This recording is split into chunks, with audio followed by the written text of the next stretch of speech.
面对中国的反介入体系，前不久一位美军特战司令认为可以派出美军特种部队到中国沿海打游击战，摧毁东风导弹，以破坏反介入体系。那么这位美军司令的想法能实现吗？各位老铁们，大家好，欢迎收看本期迷彩虎，我是虎哥。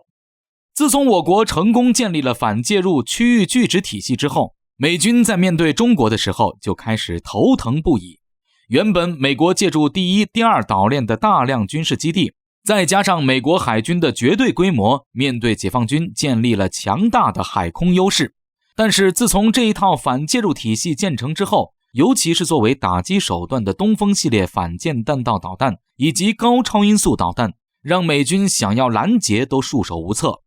而现在的美国海空军真想要对中国做点什么，那首先要面对的就是这些防都防不住的东风导弹。可以说，在中国周边的3-4千公里内，美国的军事基地以及美国海军在遏制中国方面基本上已经失去了作用。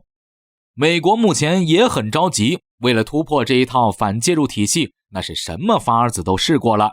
比如说拨款研制同样的高超音速导弹，再比如说海军陆战队的分布式杀伤理论，再比如美国空军专门锻炼的热车快速起飞战术，以及美国海军想出的使用巡航导弹核潜艇规避反舰弹道导弹打击等。但是这些方案或多或少都存在一些问题，比如说无法及时发现中国的远程导弹，因此都难以满足美军的需求。而就在最近，一位美军的特种作战司令又给出了一个新的思路，那就是组建一支专门在中国沿海地区作战的特种部队。而这一支部队所需要执行的任务呢，就是在中国的沿海地区打游击战，在真正需要的时候，则是配合美军其他部队摧毁中国的东风系列弹道导弹。虎哥在刚看到这个新闻的时候，也是不得不佩服美军特战司令的脑洞大开，连派遣美军特种部队到中国大陆沿海打游击这种办法都能想出来。那么问题来了，这位美军司令的想法到底能不能实现呢？其实吧，说到打游击，那解放军可就来精神了。毕竟咱们解放军那才是真正将游击战发扬光大的部队，可以说是游击战术的集大成者。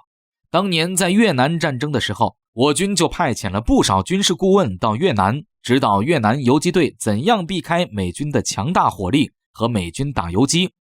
而最终的效果也是显著的，越南本土的游击战给美军带来了相当大的伤亡，让不少美军都得了草木皆兵的毛病，顺便还给现在的游戏贡献出了大量的越南游击队的梗。讲真，单从美军特种部队的客观条件来说，要打游击战那是绝对没有问题的。哪怕是乍一看问题最大的人种问题，对于美国这种移民国家来说，其实也不是什么难题。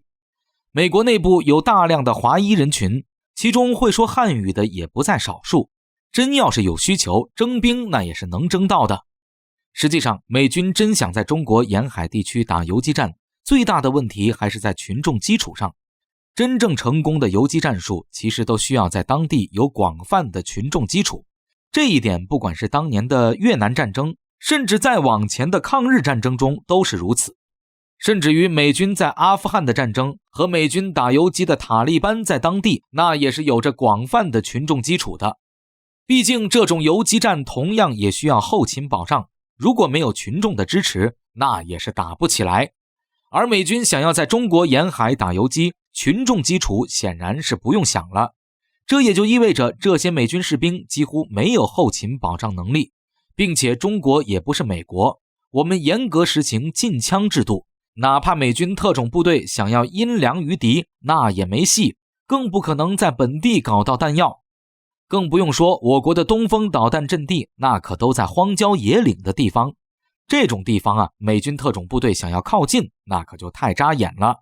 哪怕是解放军没抓住，被美军逃了，那也不要紧。要知道，我国目前建立的天网系统，那也不是摆设。此前就有英国记者实际测试过天网系统的能力，最终测试结果是，这位记者仅仅逃跑了7分钟，就被民警抓捕归案。如果说潜逃的美军士兵想要潜伏在有人烟的地方，只要被记录下样貌，那就真的是天网恢恢，疏而不漏了。